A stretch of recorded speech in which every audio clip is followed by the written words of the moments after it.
In this short tutorial, I'll show how to buy shares of Golar LNG Ltd, a company focused on liquefied natural gas shipping and floating LNG infrastructure. Golar LNG Ltd trades on NASDAQ under the ticker GLNG. This is educational content, not financial advice.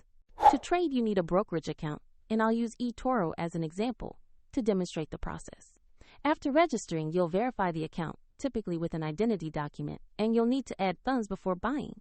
Use the platform search bar, type the ticker GLNG, and select the Golar LNG Ltd listing that shows NASDAQ as the exchange.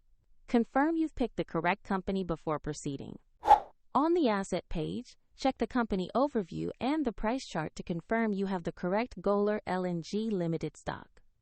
Review basic info like sector and recent price movement before placing an order.